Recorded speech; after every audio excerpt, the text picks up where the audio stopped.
Kita membahas surat 1 Petrus. Rekaman sudah siap? Baik, kita mulai ya. Surat ini penting karena surat penggembalaan. Kita mau melihat bagaimana penggembalaan di masa lalu. Ya, ini surat yang cukup jernih istilahnya. Cukup jernih, jelas gitu ya. Penulisnya Rasul Petrus, surat 1 Petrus, penulisnya Rasul Petrus gitu ya. Setelah Rasul Petrus membantu membangun gereja di Antioquia, dia mengajar kepada orang Yahudi di seluruh Asia Kecil. Kita baca ya, 1 Petrus 1 pasal 1. 1 Petrus 1 ayat 1. Dari Petrus, Rasul Yesus Kristus, kepada orang-orang pendatang yang tersebar di Pontus, Galatia, Kapadokia, Asia Kecil, dan Bitinia. Ya, daerah-daerah yang disebut Pak Andoko tadi itu wilayah Asia Kecil, sekarang Turki. Ya, dulu itu wilayah Yunani, wilayah Romawi, gitu ya. Kemudian saat Petrus di Roma,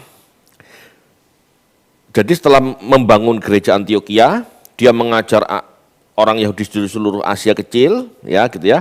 Kemudian Petrus pindah ke Roma. Saat dia di Roma, dia mendengar bahwa gereja di Asia Kecil sedang dianiaya. Ya. Dia menulis kepada mereka untuk memberi semangat. Ya, jadi Rasul Petrus memberi surat kepada gereja di Asia Kecil untuk memberi semangat. Jadi bukan ke satu gereja ya, bukan ketujuannya satu gereja. Tetapi banyak gereja. Jadi itu seperti surat, bukan surat pribadi, tapi surat pastoral untuk jemaat-jemaat gitu. Ya. Jadi untuk jemaat-jemaat di mana ya, di Pontus, di Bitinia, di mana-mana itu ya. Jadi satu surat untuk banyak jemaat. Nah, ini penting, ya ini penting. Kenapa? Karena mereka mengalami aniaya. Jadi butuh semangat, butuh kekuatan gitu ya. Surat 1 Petrus dibuat di Roma. Kita baca pasal 5 ayat 13.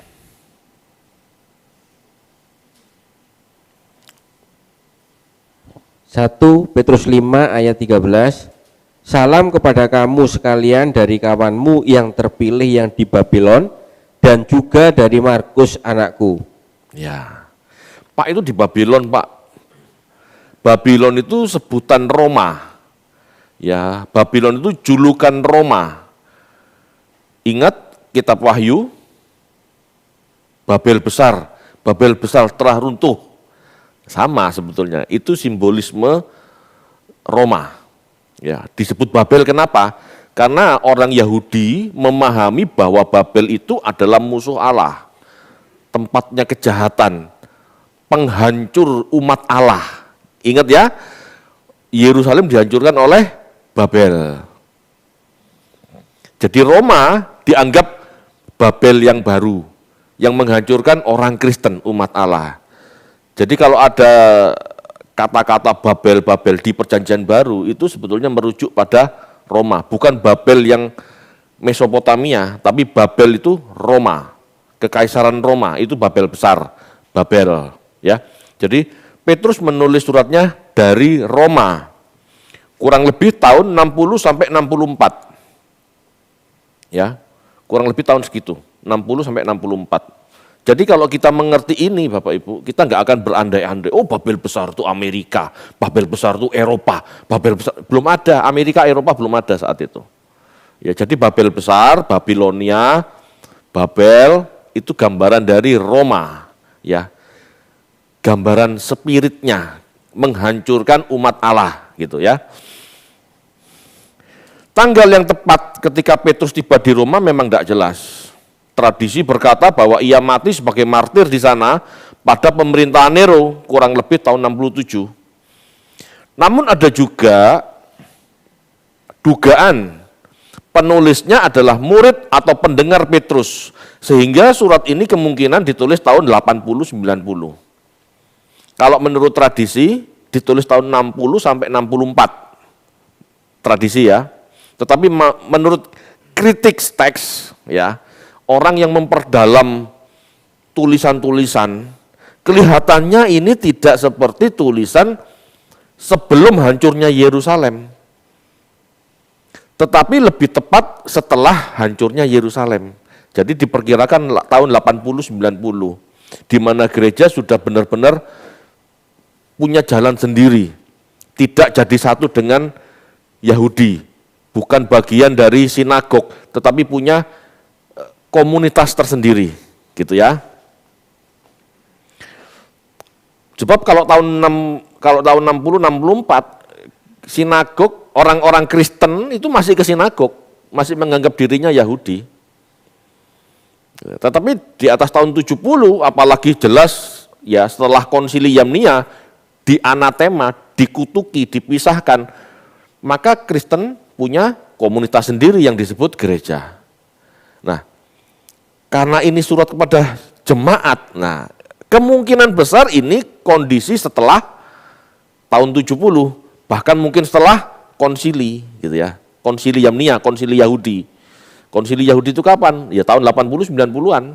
Ya, kita sudah belajar tentang kanon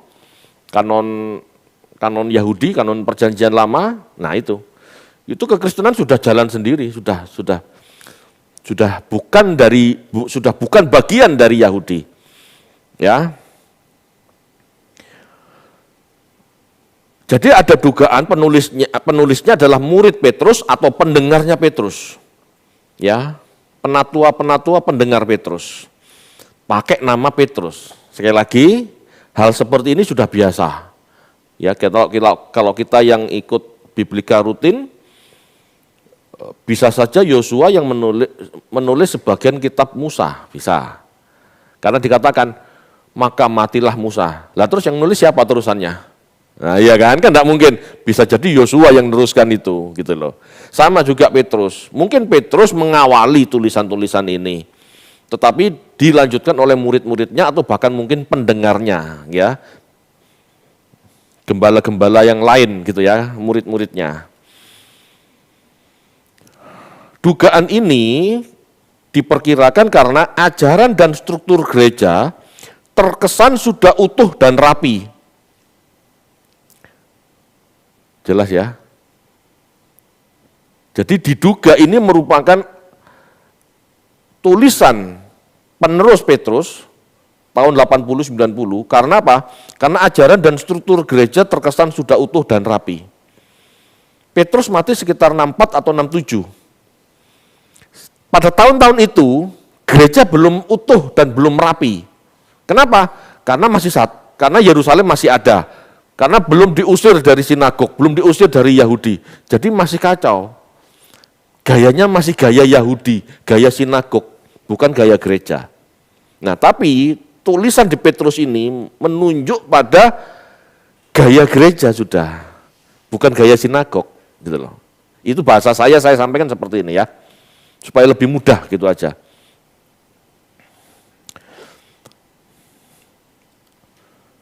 1 Petrus satu-satunya karangan dalam Perjanjian Baru, ya. 1 Petrus satu-satunya karangan dalam Perjanjian Baru yang menyebut orang percaya sebagai Kristen. Ya. Di 1 Petrus 4 ayat 16, silahkan dibaca.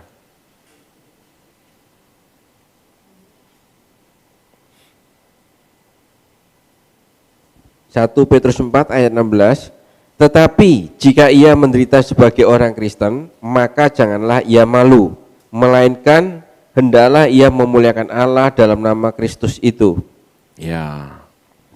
Sebelum tahun 70 belum ada julukan Kristen. Julukan Kristen ini ada setelah tahun 70. Kisah Para Rasul yang menyebut di Antioquia lah orang-orang percaya disebut Kristen. Nah, Kisah Para Rasul itu tulisan tahun 80, Bapak Ibu. Ngerti ya maksudnya ya? Jadi ini membandingkan Ya, membandingkan. Jadi kemungkinan karena sebutan Kristen di 1 Petrus 4 ayat 16, maka diduga tulisan ini adalah tulisan sejaman dengan Kisah Para Rasul yang ditulis tahun 80, antara 80 sampai 90 Masehi. Gitu ya. Kenapa ini perlu saya sampaikan? Supaya Anda tahu Bapak Ibu, nuansa, wawasan, sehingga Anda dalam membaca firman Tuhan, Anda paham, oh ini kekristenan sudah terpecah dari Yahudi. Gak boleh disatukan, sudah. Cara berpikirnya gitu. Ya. Kalau masih satu dengan Yahudi, tradisinya pasti tradisi Yahudi, pasti tradisi sinagog. Kalau tradisi gereja itu sudah ada perbedaan, meskipun akarnya dari Yahudi, ada kesamaannya, tetapi pasti ada perbedaan. Ya. Tema utama surat ini bersukacita dalam berbagai penderitaan Kristus. Surat pertama dari Petrus adalah surat pastoral, sebuah desakan untuk orang Kristen yang terkucil, ya, untuk mengingat dan menghidupi baptisan mereka. Jadi surat ini adalah surat untuk mendorong, menguatkan, mendesak orang Kristen untuk tetap kuat, mengingat dan menghidupi baptisan. Ya, baptisan simbol pertobatan, simbol kematian dan kebangkitan. Kamu tuh sudah mati bersama Kristus dan bangkit bersama Kristus. Bertahanlah dengan gaya hidup seperti Kristus. Itu intinya. Jadi orang Kristen harus siap memasuki penderitaan yang tidak adil. Siap untuk hidup terkucilkan akibat berbeda cara hidup dari masyarakat umumnya. Kita baca yuk. Pasal 1 ayat 17-18.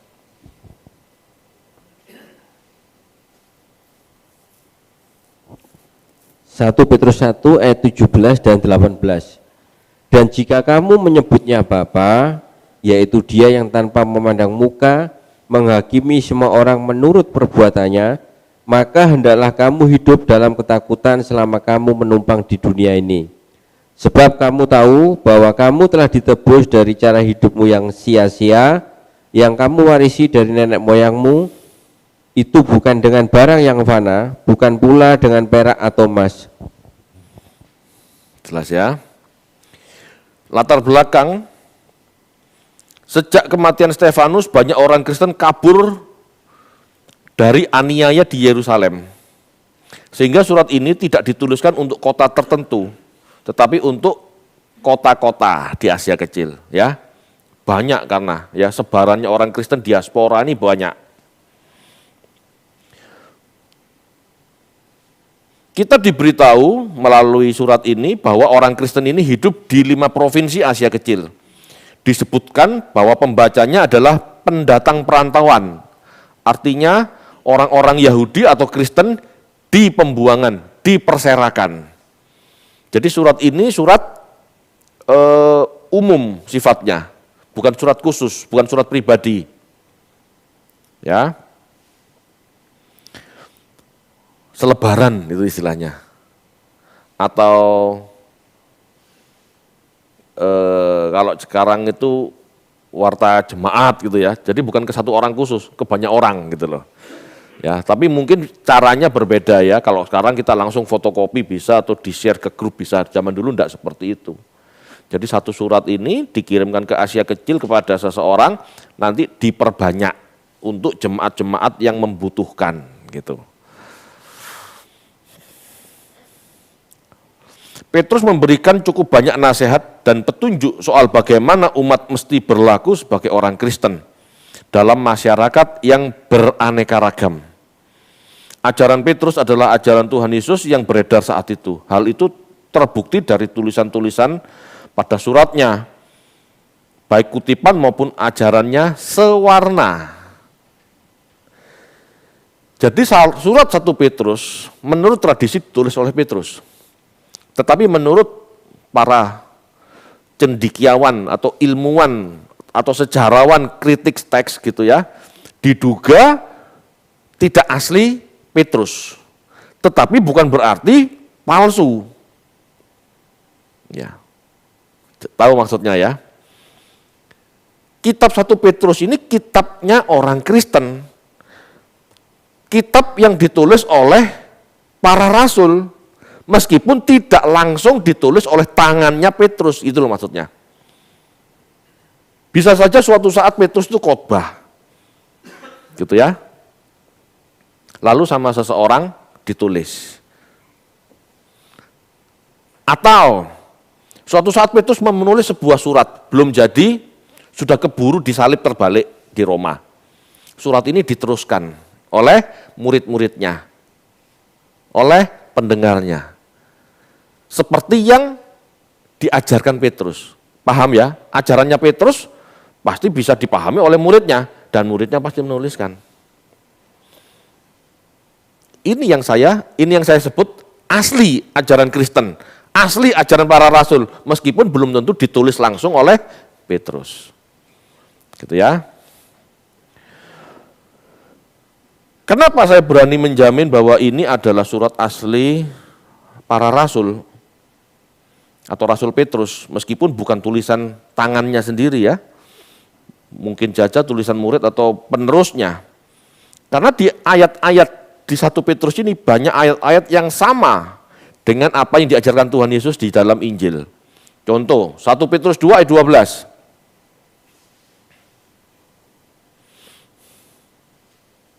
Satu Petrus 2 ayat 12. Milikilah cara hidup yang baik di tengah-tengah bangsa-bangsa bukan Yahudi, supaya apabila mereka memfitnah kamu sebagai orang durjana, mereka dapat melihatnya dari perbuatan-perbuatanmu yang baik dan memuliakan Allah pada hari Ia melawat mereka. Ada ajaran untuk hidup dengan baik di masyarakat non-Yahudi. Itu di 1 Petrus ya. Coba kita baca di Matius 5 ayat 16.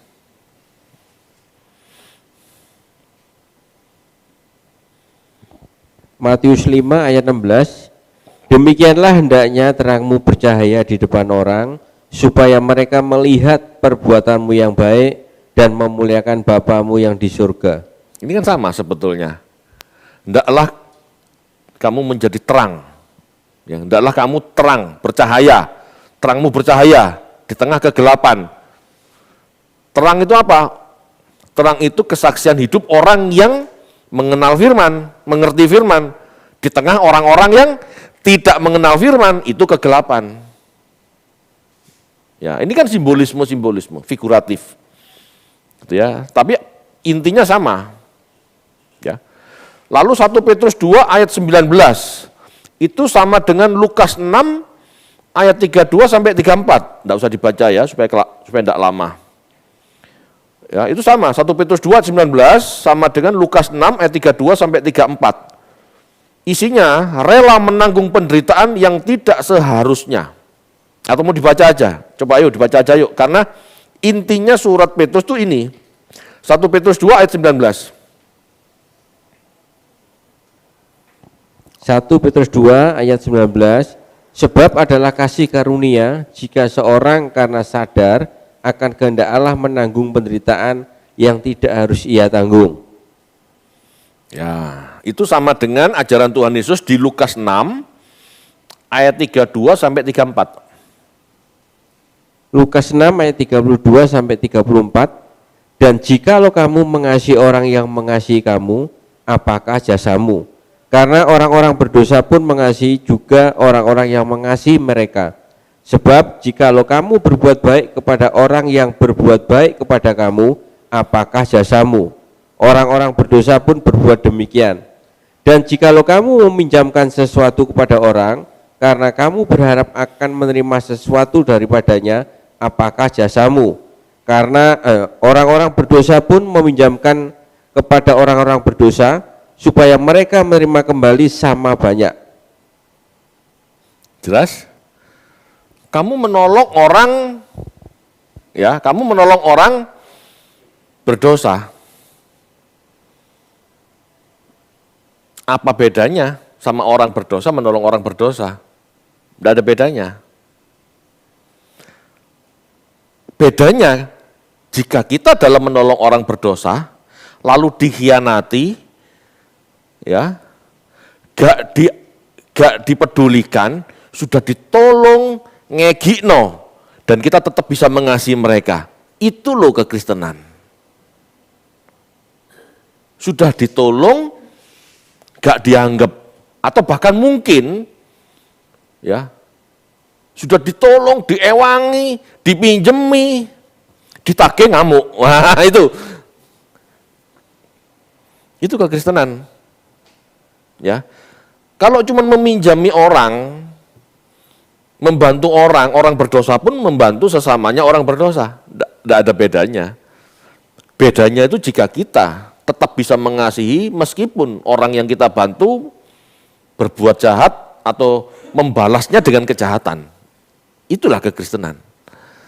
Ya. Dan kita masih bisa bersuka cita. Kita tidak jadi tambah kegi atau marah atau kapok dalam berbuat baik. Ya, itulah kekristenan. Bersyukurlah kalau kita pernah diperlakukan seperti itu. Ya, jadi rela menanggung penderitaan yang seharusnya tidak ditanggung. Gitu loh. Itu ciri kekristenan. Kalau menanggung penderitaan sesuatu karena kesalahan, ya sudah umum. Penjara itu kan kebek gara-gara itu kan. Ya itu sudah umum. Kamu menanggung penderitaan, Pak saya sedang dicobai Pak, saya masuk penjara Pak. Kenapa? Mencuri Pak. Ya salahmu, itu bukan ujian, itu bukan apa ya?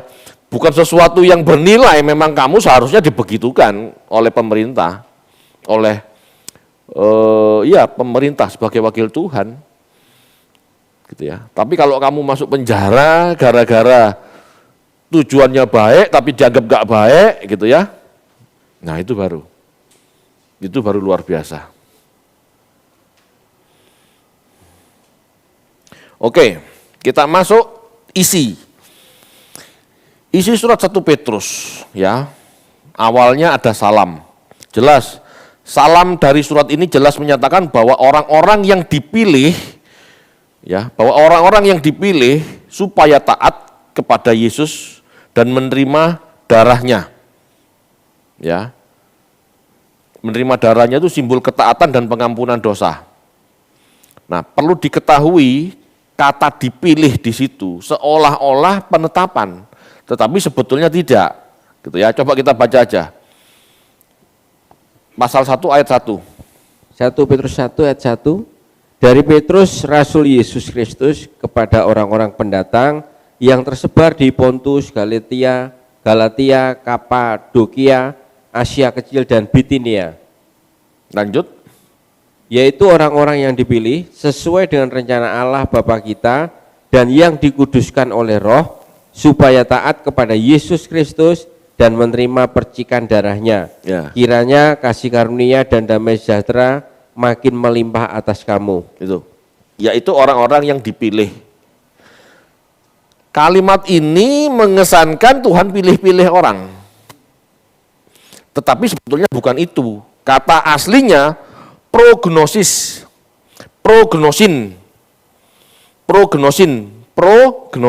Gnosin itu pengetahuan, tahu, mengenal, ngerti, dipahami, gnosin gitu ya.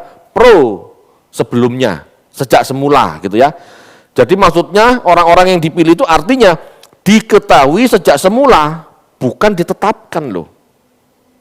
Itu arti kata prognosin. Allah Maha tahu siapa yang akan menerima Yesus dan dikondisikan untuk mengikuti jejaknya. Itu maksudnya. Jadi orang-orang yang dipilih itu maksudnya orang-orang yang dari awal Tuhan sudah tahu di zaman itu, di masa itu orang-orang itulah yang takut akan Tuhan. Gitu ya. Kamu tuh dipanggil untuk taat kepada Kristus dan menerima pengampunan dosa. Itu maksudnya. Ya. Jadi jangan bingung sama penetapan, ya, artinya bukan penetapan di situ. Prognosin, diketahui sejak semula. Lanjut di ayat-ayat berikutnya ada penjelasan ya tentang pujian ya. Pujian diarahkan kepada Allah yang Maha Tinggi, yang dipahami sebagai Bapa Tuhan kita. Gitu ya. Ini menunjuk bahwa pemahaman Petrus memisahkan antara pribadi Allah dan pribadi Yesus. Kita baca yuk. Ayat 3 sampai 5.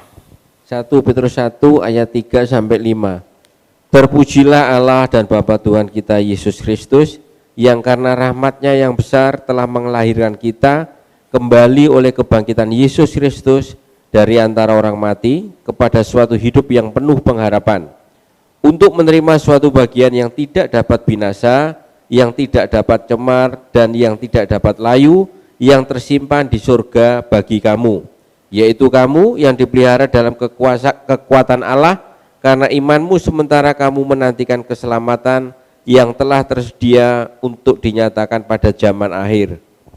Oke, perhatikan ayat 3 ini. 3 ayat ini ya. Kita akan bahas sedikit. Jadi Petrus ya, jadi teologi Petrus sama persis dengan teologi Yohanes maupun Paulus.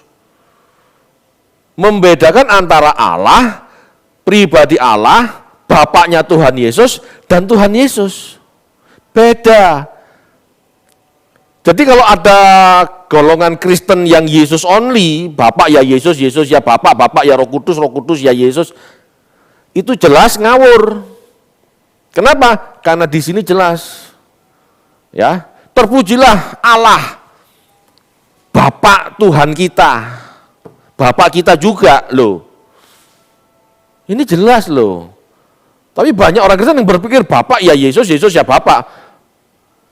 Yesus dipanggil Bapak lagi, ya Yesus, Yesus Bapakku. Bukan Bapak, Yesus itu kakak sulung kita. Gitu ya, jelas ya. Ini akan gini, kalau ini tidak bisa dijelaskan, pasti orang agama lain berpikir, Allah kok manusia, manusia kok Allah. Ya, selalu begitu, padahal jelas, Yesus manusia, Allah Bapaknya. Berarti Yesus anak Allah, ya. Kok manusia? Rohnya, logos, keluar dari Bapa, mengambil bentuk manusia, inkarnasi, mengambil daging. Jelas, dua pribadi yang berbeda, jangan disatukan.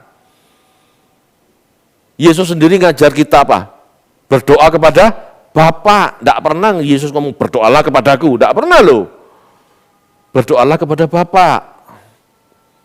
Meskipun demikian memang tidak salah kalau kita mau berdialog dengan Tuhan Yesus. Tidak ada salahnya. Ya. Allah telah melahirkan kita melalui kebangkitan Yesus. Ya, melahirkan kembali ya, melalui kebangkitan Yesus. Melahirkan kembali merupakan suatu ungkapan pengharapan akan kehidupan kekal yang ada di sorga. Keselamatan yang tersedia di zaman akhir. Nah, tadi di ayat 5 kan sudah dinyatakan ya. Jadi melahirkan kembali. Ungkapan pengharapan kehidupan kekal di sorga. Jadi besok Bapak Ibu kita di sorga itu terlahir kembali. Gitu ya. Mendapatkan tubuh baru itu sama dengan terlahir kembali. Jadi bukan ini yang masuk ke sorga. Tubuh ini dikubur kembali ke tanah, debu kembali pada debu. Gitu ya. Roh kembali kepada Allah.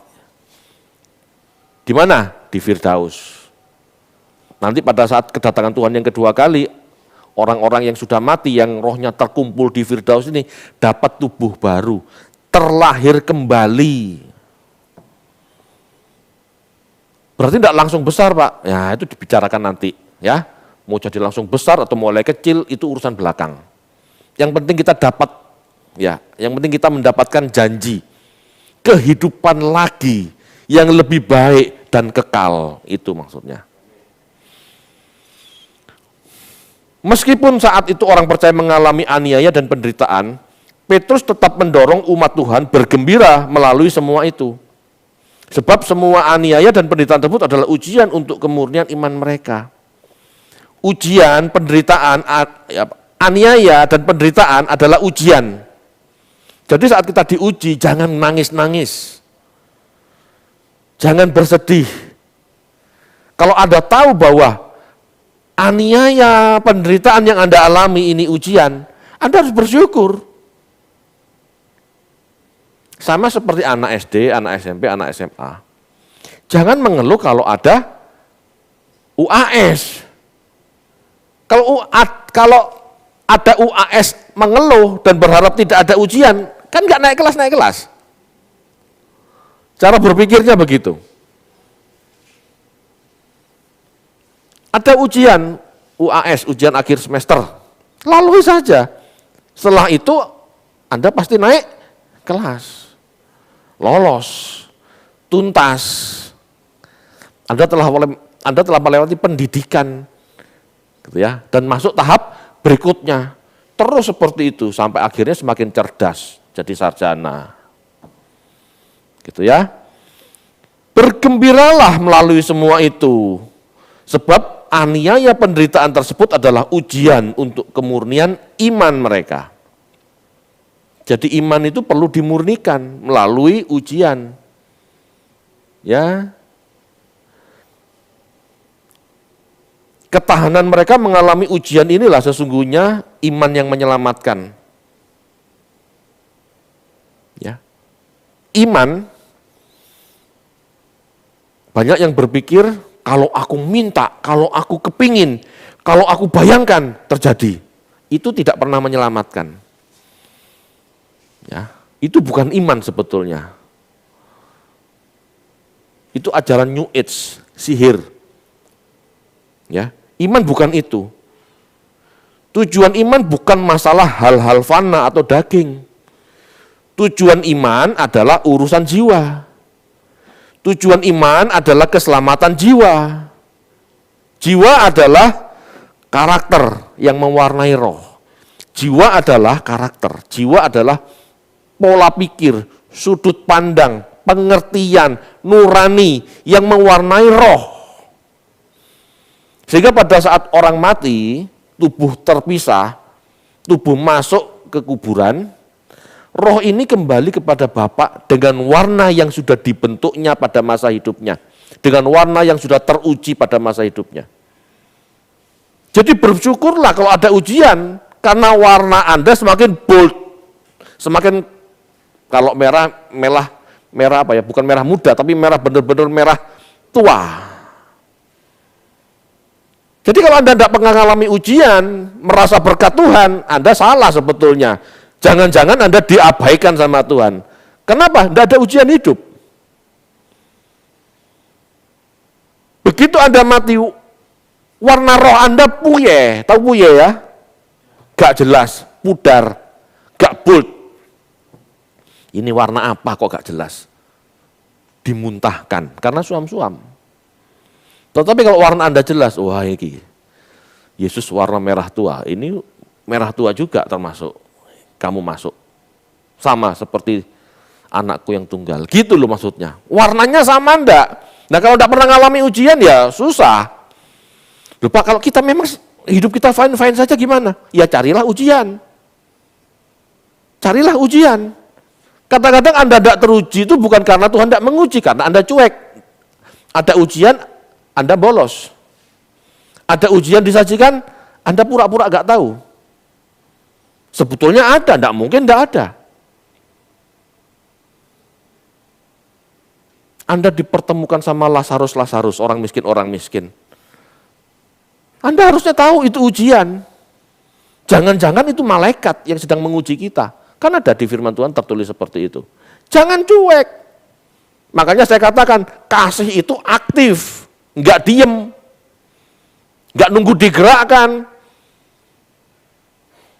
Enggak tunggu diketok, Pak, saya butuh duit. Enggak perlu seperti itu. Anda yang punya aktif, Anda yang punya keinginan untuk aktif.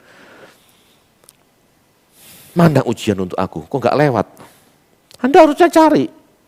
Apa yang harus bisa aku lakukan untuk sesamaku, untuk pekerjaan Tuhan? Itu kan ujian sebetulnya. Anda mau aktif enggak? Enggak usah tunggu dipaksa.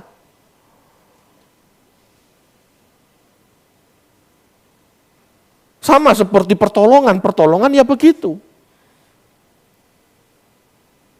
Ya, Tuhan itu selalu menolong kita setiap saat. Cuman masalahnya kita berpikir pertolongan seperti yang kita mau. Contohnya ada orang kebanjiran, sudah di atas genteng. Aku butuh pertolongan Tuhan, kirimkan helikopter. Padahal tim SAR sudah lewat di depan matanya dia pakai boot, pakai kapal karet. Duh Tuhan, aku kan minta pakai helikopter. Kalau bukan helikopter berarti itu bukan daripadamu Tuhan. Tanda yang aku mintakan helikopter, yaitu kan karepmu dewe. Gitu loh, paham ya? Padahal Tuhan sudah ngasih pertolongan. Tetapi masalahnya kita yang punya keinginan sendiri. Akhirnya tim SAR-nya, Pak ayo masuk. Enggak, saya tunggu pertolongan Tuhan.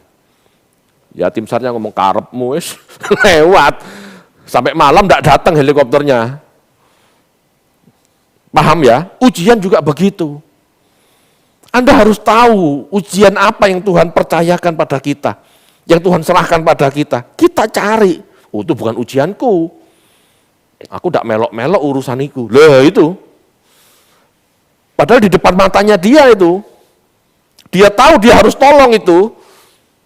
Tapi merasa bukan bagiannya. Ya sudah, selesai. Kamu enggak teruji. Kamu enggak mau ambil bagian dalam ujian. Ada ujian di depan mata, kamu hindari. Jadi Bapak Ibu, kalau Anda mau benar-benar ya berpikir, apakah ujian untuk aku ada? Pasti ada. Aku fine-fine saja Pak David. Sebetulnya tidak. Di depan mata ujian itu banyak. Cuma Anda tidak mau ambil, karena merasa bukan urusan Anda. Itu masalahnya. Ya. Tujuan iman adalah keselamatan. Ya, di situ dikatakan, kok saya lupa, itu penting padahal. Tujuan iman bukan minta barang dan barangnya nongol. Ya. Tujuan iman bukan kita minta rumah dan rumahnya ada, bukan.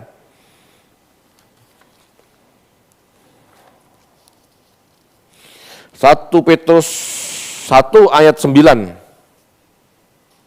Silakan dibaca. 1 Petrus 1 ayat 9. Karena kamu telah mencapai tujuan imanmu, yaitu keselamatan jiwamu. Jelas ya? Tujuan iman keselamatan jiwa. Bukan aku percaya, Allahku akan memenuhi kebutuhanku. Aku minta rumah, aku minta mobil, aku minta motor, aku minta pekerjaan, aku minta. Itu semua hal-hal daging, nggak ada urusan sama iman sebetulnya. Ya. Tujuan iman adalah keselamatan jiwa. Tujuan iman adalah perubahan karakter. Tujuan iman adalah kembalinya manusia ke rancangan semula. Itu tujuan iman. Kurang dari itu bukan iman. Atau kalau mungkin disebut iman, ya iman kanak-kanak. Urusannya masalah daging. Tapi sebetulnya tidak pernah disebut seperti itu. Ya, keselamatan jiwa inilah yang diteliti oleh para nabi. Ayat selanjutnya Pak, coba 10-11. 1 Petrus 1 ayat 10 dan 11. Keselamatan itulah yang diselidiki dan diteliti oleh nabi-nabi yang telah bernubuat tentang kasih karunia yang diuntukkan bagimu. Dan mereka meneliti saat yang mana dan yang bagaimana yang dimaksudkan oleh Roh Kristus yang ada di dalam mereka, yaitu Roh yang sebelumnya memberi kesaksian tentang segala penderitaan yang akan menimpa Kristus dan tentang segala kemuliaan yang menyusul sesudah itu. Perhatikan ini. Perhatikan ini. Ya. Mereka meneliti, mereka itu siapa? Para nabi meneliti saat yang mana, yang bagaimana, yang dimaksudkan oleh Roh Kristus, Roh pengurapan, gitu ya, yang ada dalam mereka, yang ada dalam diri para nabi. Yaitu roh yang sebelumnya memberi kesaksian tentang segala penderitaan yang akan menimpa Kristus. Jadi roh para nabi itu, ya entah sadar atau tidak sadar, dimiliki para nabi gitu ya. Jadi roh gitu ya. Jadi gini, roh atau pengurapan roh Kristus gitu ya, itu sudah dimiliki para nabi. Sehingga para nabi bisa menuliskan ciri-ciri orang yang diurapi kelak yang akan datang.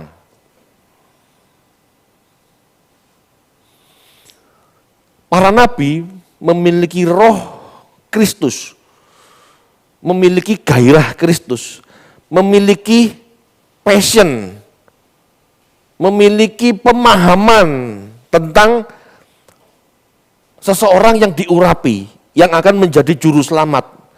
Mereka punya, sehingga mereka menuliskan itu di dalam kitab suci, menuliskan itu di dalam tulisan-tulisan mereka.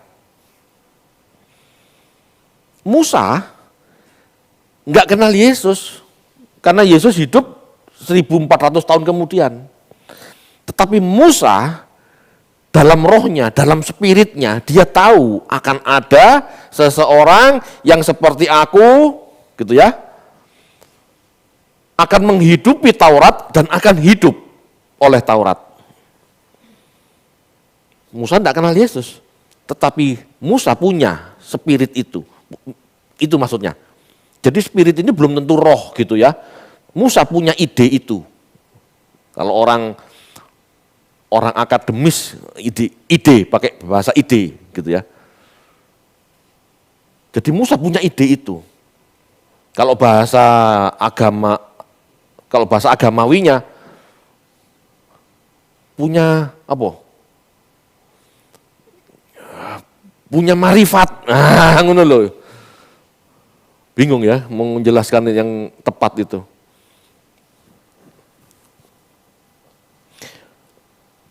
Jadi, jika kita melihat pengharapan kebangkitan yang dipahami orang-orang saat itu, ya, kita bandingkan dengan janji yang ada, yang tertulis dalam kitab suci, maka bisa kita tahu bahwa itu Kristus, gitu loh. Jadi yang diteliti para nabi itu apa? Yang diteliti para nabi itu apa? Juru selamat yang hadir dan bagaimana bisa selamat, bagaimana bisa dibangkitkan. Ini kan bicara tentang kebangkitan. Pasal 3, 4, 5 ini kan ngomong tentang kebangkitan. Jelas ya. Yaitu kamu yang dipelihara dalam kekuatan Allah dengan imanmu, sementara kamu menantikan keselamatan yang telah tersedia untuk dinyatakan pada akhir zaman. Keselamatan pada akhir zaman itu apa? Kebangkitan. Ya.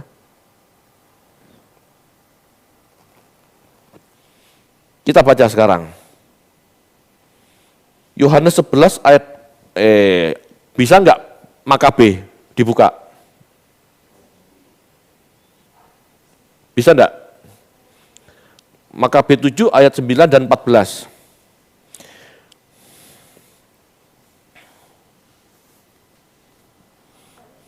Enggak bisa ya? Makabe 7 ayat 9 dan 14. 1 Makabe. 2.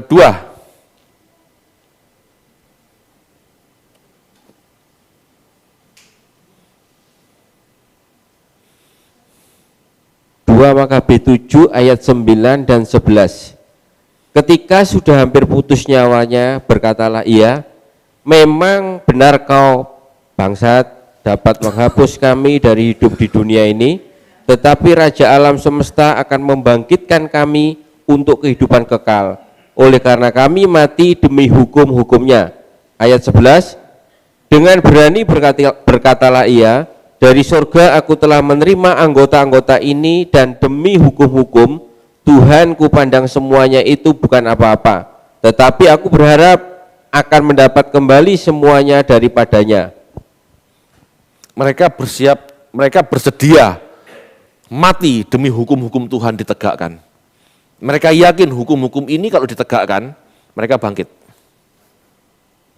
Jadi orang zaman Makabe, ya abad kedua sebelum Masehi, sampai dengan lahirnya Kristus, menantikan yang namanya janji kebangkitan, janji keselamatan akhir zaman itu. Kita baca sekarang, Yohanes 11 ayat 24.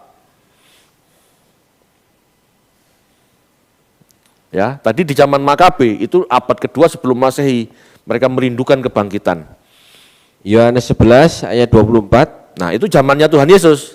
Baca. Kata Marta kepadanya, aku tahu bahwa ia akan bangkit pada waktu orang-orang bangkit pada akhir zaman. Ya. Jadi Marta tahu teologi kebangkitan. Marta tahu ada janji kebangkitan di akhir zaman, tahu. Itu kan konteksnya Marta berpikir, iya Tuhan aku tahu adikku akan dibangkitkan akhir zaman. Padahal Tuhan Yesus kan bangkitkannya hari itu kan gitu loh.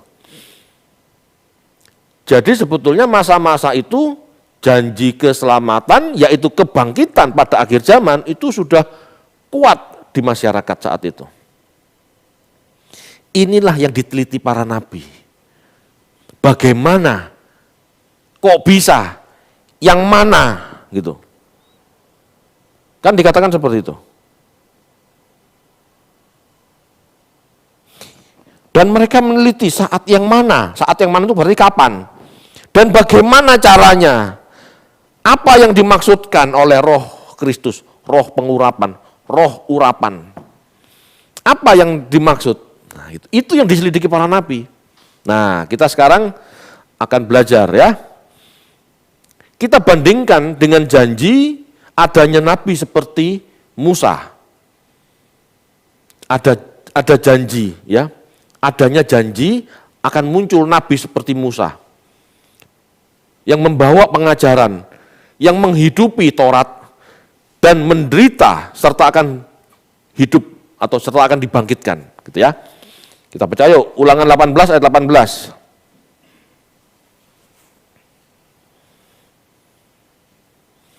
Bapak Ibu, ini akan saya tekankan di dalam surat, gitu ya. Dalam surat 1 Petrus. Surat yang lain penting, tapi itu etika semua. Hidup nikah begini, ini begitu, ini harus begini. Itu gampang dipelajari, tetapi yang sulit ini, yang pokok ini. Ayo silakan. Ulangan 18 ayat 18. Seorang nabi akan kubangkitkan bagi mereka dari antara saudara mereka seperti engkau ini. Aku akan menaruh firmanku dalam mulutnya dan ia akan mengatakan kepada mereka segala yang kuperintahkan kepadanya. Ya, akan ada nabi seperti Musa.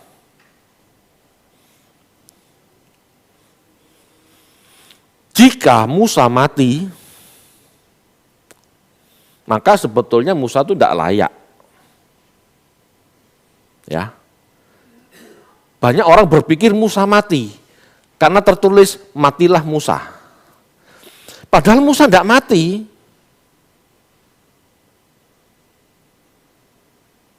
Pada saat iblis mau merebut Musa, malaikat menghalangi. Ya. Maka terjadilah perebutan mayat Musa, yang sebetulnya nggak tepat disebut mayat, tetapi tubuh Musa. Kenapa demikian saya katakan? Kita baca sekarang, Imamat 18 ayat 5.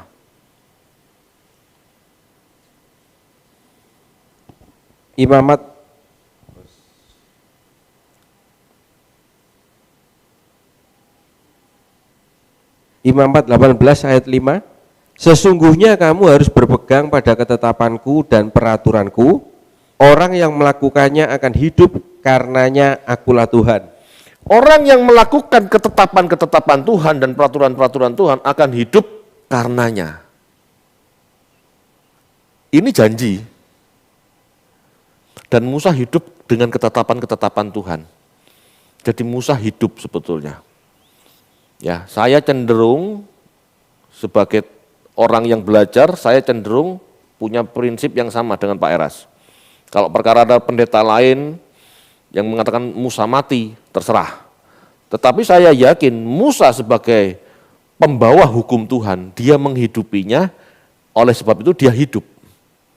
Oleh sebab itu dia diperebutkan tubuhnya oleh iblis. Ya, kalau sudah belajar teologia sistematikanya SK, Anda pasti paham. Nah, ini akan terjadi untuk Mesias, untuk Nabi yang akan datang, sama seperti itu. Kalau Musa masih dipertentangkan, gak ada bukti konkret Musa hidup, tetapi firman Tuhan menyatakan demikian, gitu ya. Nah, ke depan akan lahir orang seperti Musa yang menghidupi Taurat Tuhan, hidup dalam penderitaan, tapi beroleh kebangkitan. Kita lanjut, Yesaya 53.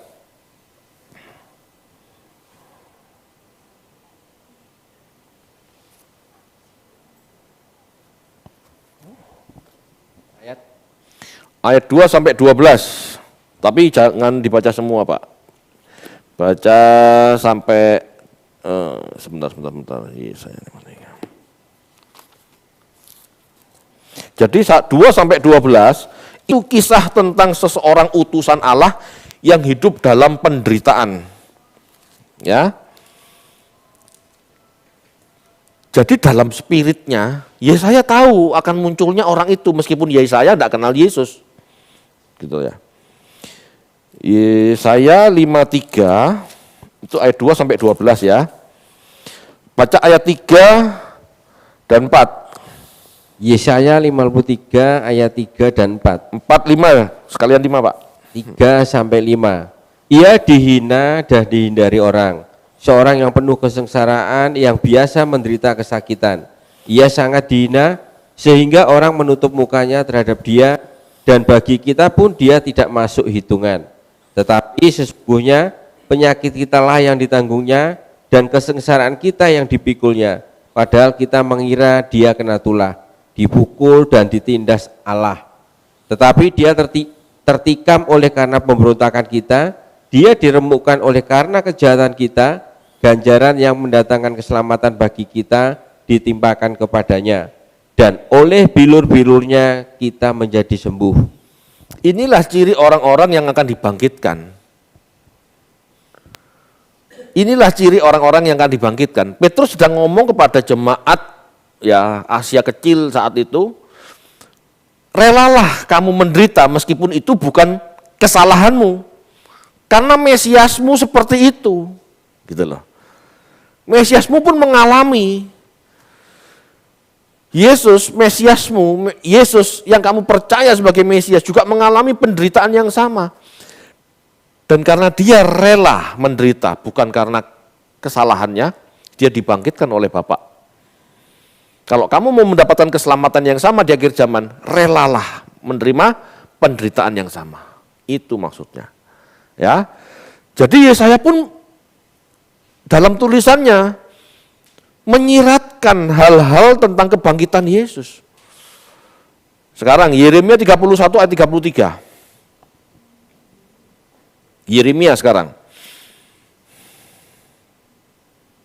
Yeremia 31 ayat 33. Sebetulnya Yeremia itu lebih tepat kalau Yeremia 31 ayat 30 sampai 34, tetapi ini 33-nya aja ya. Silakan, Pak. Tetapi beginilah perjanjian yang kuadakan dengan kaum Israel sesudah waktu itu. Demikianlah firman Tuhan, aku akan menaruh Tauratku dalam batin mereka dan menuliskannya dalam hati mereka, maka aku akan menjadi Allah mereka dan mereka akan menjadi umatku.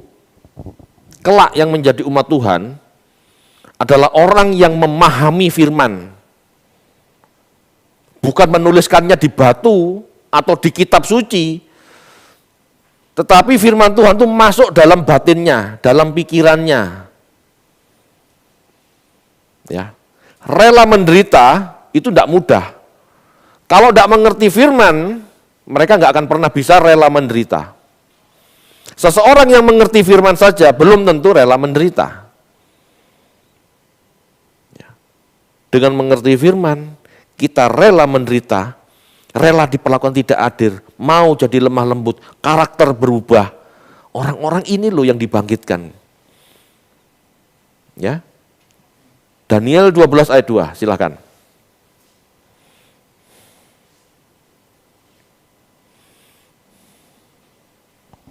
Daniel 12 ayat 2. Dan banyak orang dari antara orang-orang yang telah tidur di dalam debu tanah akan bangun, sebagian untuk mendapat hidup yang kekal, sebagian untuk mengalami kehinaan dan kengerian yang kekal. Ya, semua dibangkitkan. Tetapi yang jelas yang mendapatkan kemuliaan kekal adalah orang-orang yang menuruti firman Tuhan. Nah, jadi dari ya, yang diteliti oleh para nabi, yang ditulis oleh para nabi, yang dipahami oleh para rasul, jelas sosok itu tertuju pada Yesus yang bangkit atau yang dimuliakan. Kepada para nabi inilah pesan disampaikan agar umat di zaman itu bisa mengenali Kristus. Jadi para nabi gitu ya, memiliki spirit yang sama, bahwa kelak akan ada orang yang disebut Mesias atau Kristus yang membebaskan umatnya dari kematian, dari kebinasaan. Akan membangkitkan orang dari orang mati, akan membangkitkan manusia ya dari kematian untuk memperoleh hidup yang kekal.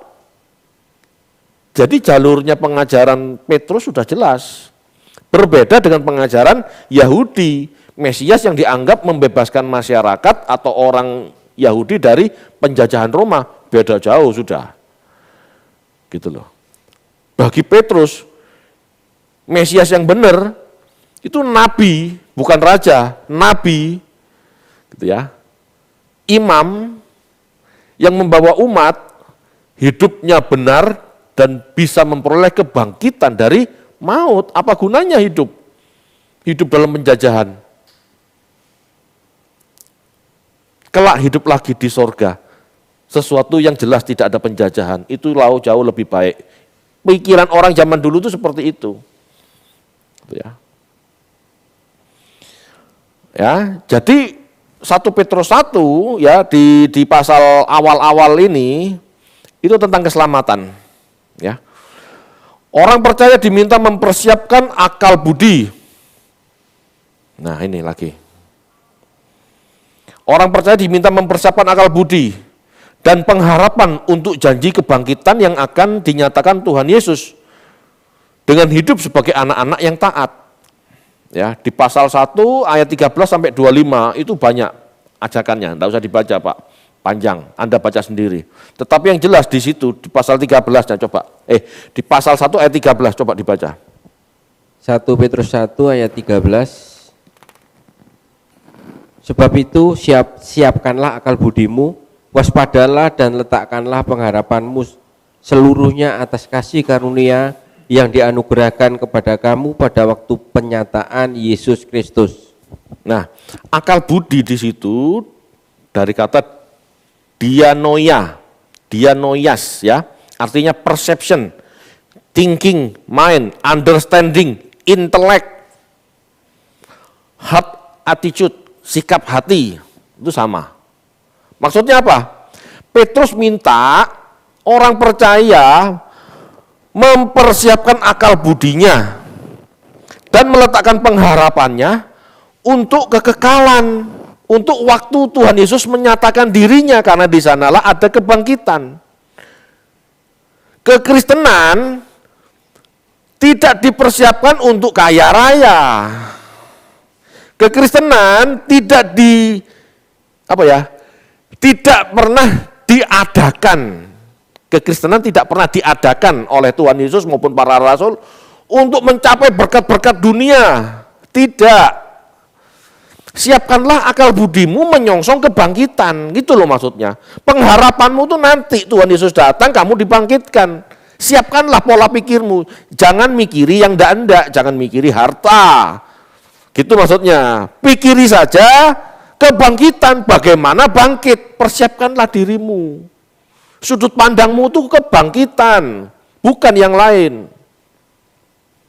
Siaplah menderita untuk kebangkitan. Siapkan dirimu. Kamu siapa? Jangan malah mikir bagaimana kiat sukses, kiat kaya raya, diberkati, tambah kaya, sangat kaya. Itu bukan ajaran Kristen, Bapak Ibu.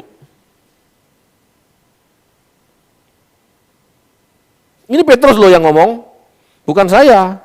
Saya hanya menyampaikan. Ya.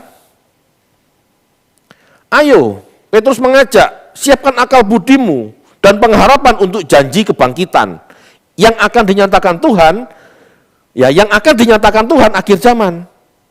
Caranya bagaimana? Dengan hidup sebagai anak-anak yang taat. Itu 13 sampai 25, pasal 1 13 sampai 25 itu bicara itu. Hidup kudus dengan takut dan gentar.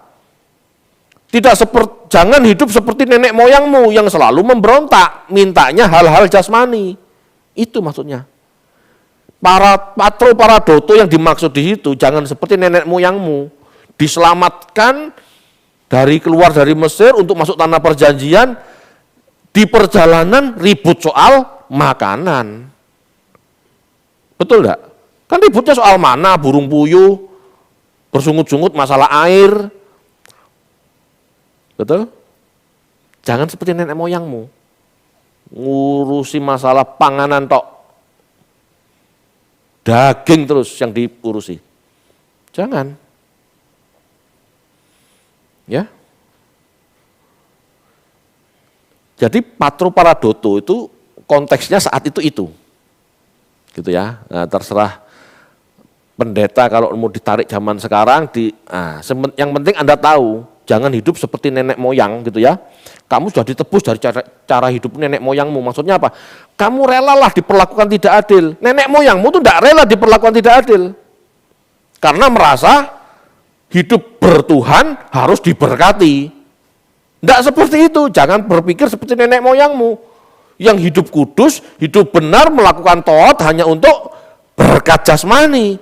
Relalah diperlakukan tidak adil. Kelak kamu akan dibangkitkan, itu jauh lebih baik. Itu maksudnya. Itu surat Petrus. Ya. Orang percaya diajak hidup seperti Yesus dalam kesalehan dan penderitaan yang sama. Pasal 2 ayat 19 sampai 21. 1 Petrus 2 ayat 19 sampai 21. Sebab adalah kasih karunia jika seorang karena sadar akan kehendak Allah menanggung penderitaan yang tidak harus ia tanggung. Sebab dapatkah disebut pujian jika kamu menderita pukulan karena kamu berbuat dosa? Tetapi jika kamu berbuat baik dan karena itu kamu harus menderita, maka itu adalah kasih karunia pada Allah. Sebab untuk itulah kamu dipanggil, karena Kristus pun telah menderita untuk kamu dan telah meninggalkan teladan bagimu, supaya kamu mengikuti jejaknya. Jelas ya? Surat Petrus luar biasa loh. Perkara pendeta zaman sekarang mau menurunkan standar ini ya terserah mereka.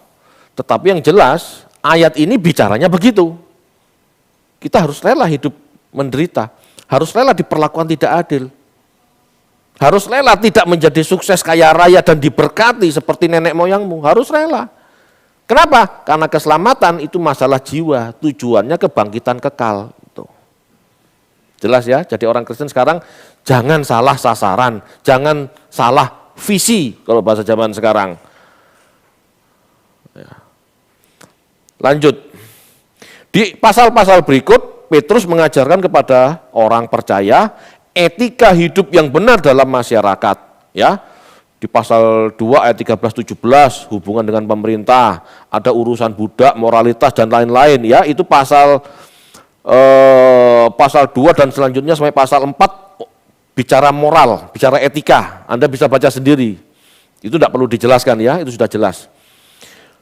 Pasal 5, pasal terakhir, pesan terakhir Petrus sebagai gembala senior dalam surat ini ditujukan kepada penatua agar penggembalaan dilakukan dengan sukarela dan tidak untuk mencari keuntungan pribadi.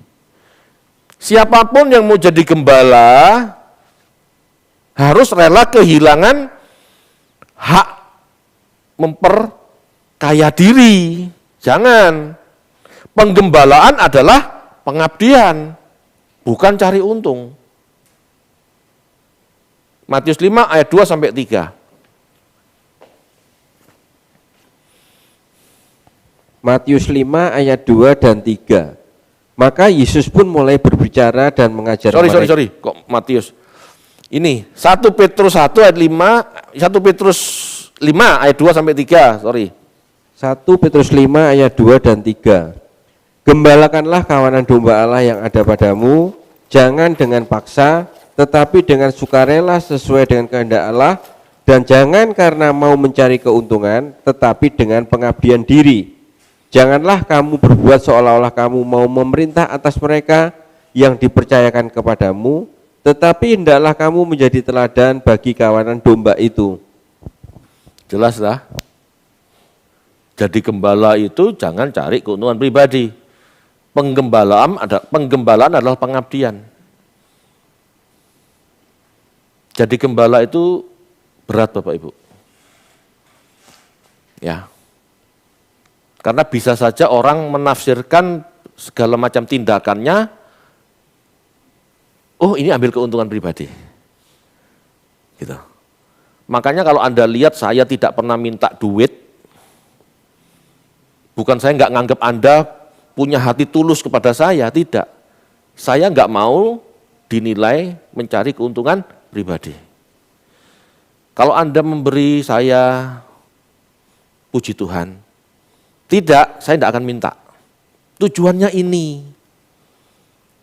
Saya mau jadi gembala yang baik. Ya, jadi jangan dianggap Pak David sombong, tidak mau terbuka sama jemaat kebutuhannya apa. Bukan, saya tidak mau menjadi gembala yang mencari keuntungan diri sendiri. Dan saya juga diajar Pak Eras tidak seperti itu, tidak usah minta-minta. Itu sangat kuat bagi saya. Ya, jadi gembala itu harus rela. Jemaatnya medit, haleluya. Jemaatnya royal, haleluya. Rela, kamu harus rela menggembalakan, bukan paksaan, bukan karena duit. Itu Bapak Ibu. Selanjutnya, demikian pula kepada jemaat, Petrus berpesan agar tunduk dan saling menghormati. Tunduk pada siapa? Ya penatua. Gembala maksudnya, yang dituakan. Pasal 5 ayat 5, silakan Pak. 1 Petrus 5 ayat 5. Demikian jugalah kamu, hai orang-orang muda, tunduklah kepada orang-orang yang tua, dan kamu semua rendahkanlah dirimu seorang terhadap yang lain, sebab Allah menentang orang yang congkak, tetapi mengasihi orang yang rendah hati. Ya. Kepada sesama jemaat aja saling menghormati, apalagi kepada penatua. Jadi Petrus sebagai gembala senior, gitu ya. Ini Petrus. Ini sebagai penatua atau gembala senior ya. Nah, gembala senior. Bicara kepada sebuah komunitas, ini komunitas.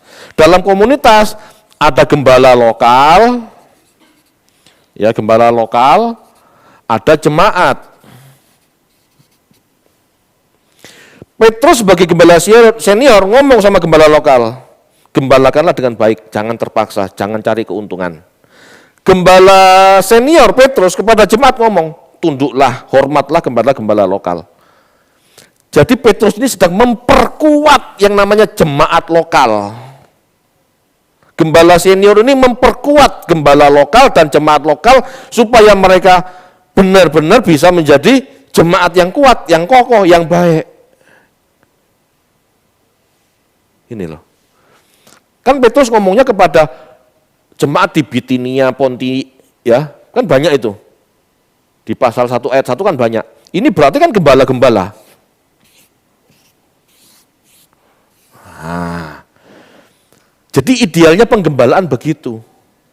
Yang diperkuat daerah itu yang diperkuat. Ini idealnya.